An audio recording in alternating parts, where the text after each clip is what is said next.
Mga kabanay, sa mga nakalas sa landslide na nawagan sa mga rescuers nga dili unta sila mohunong sa pagpangita hangtod nga dili makit-an ang tanang mga missing. Adunay live update si Luan Merundina. May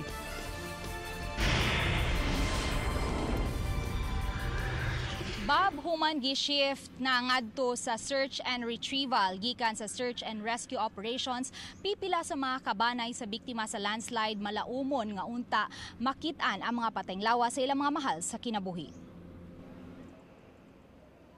Kini si Diana Riquinto, ang 2 anyos nga anak ni Daisy, usa ka OFW sa Kuwait. Gibili ni Daisy ang iyang anak nga si Diana sa iyang igsuon nga si Cheryl Pansoy sa ilang panimay sa sitio Sindulan samtang nagtrabaho siya sa usa ka parlor sa Kuwait. Human niya madungog ang trahedya, dali-dali siyang miuli sa Subo. Apan tangkod usa ka semana na karong adlaw, wala paghihapon ikita ang patayng lawas sa 2 anyos niyang anak.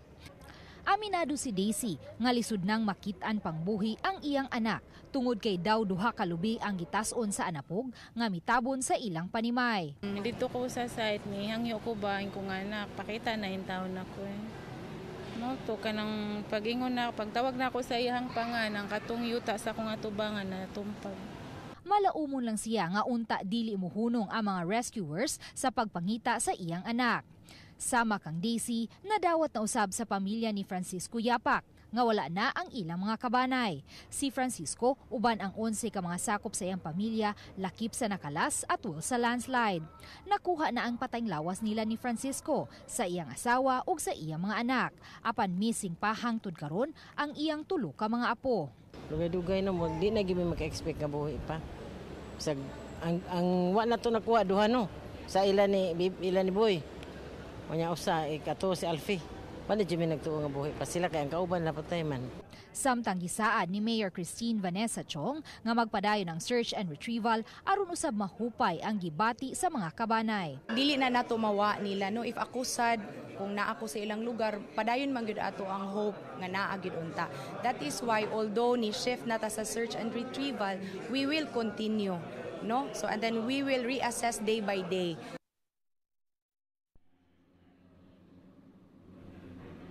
Bob, sa pagkakaroon aniya kita mahimutang sa Purok 3 sitio Sindulan ug inyo makita gikan dinhi sa akong luyo mao ang kabahin sa bukid sa sitio Tagaytay nga midahili ug mitabon dinhi sa mga panimay sa sitio Sindulan. Kini akong gibarugan karon usa ni sa mga dapit sa sitio Sindulan nga labing daghang mga panimay. Padayon gihapon karon Bob ang pagpangubkob no sa kini mga backhoe operators samtang ang mga rescue group sab nato gipakatapos sab sa nagkalain-laing mga sectors aron usab sa pagpangita pa sa dugang mga patayng lawas nga hangtod karon wala pa igkita. Sa atong nasayran gikan sa incident command post karong adlaw dunay dugang duha nga nakit ang mga patayng lawas didto kini sa may sector E katong usa sa labing dapit nga lisod siya sakon tungod sa padayon nga paglihok sa yuta. Samtang atong nasayran moabot na sa 65 ang konfirmadong namatay.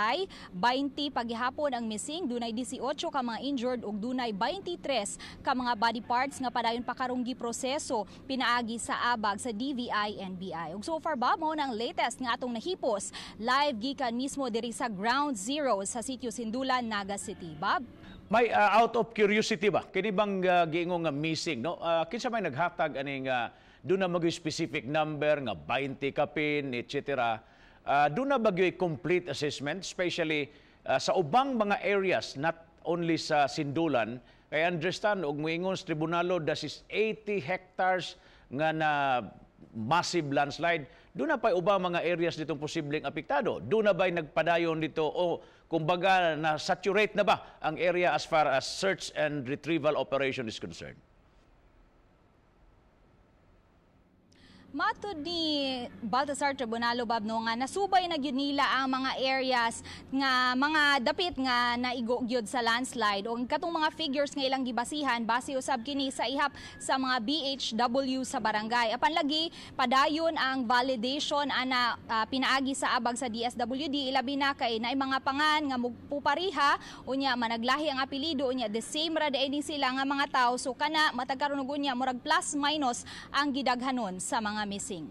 Unya as of this time sa barangay Sitio Tagaytay o kanang imong nahimutangan karon unsa man na murag ghost town na wa na gyud mga residente nga makita nato diha may na evacuate na tanan.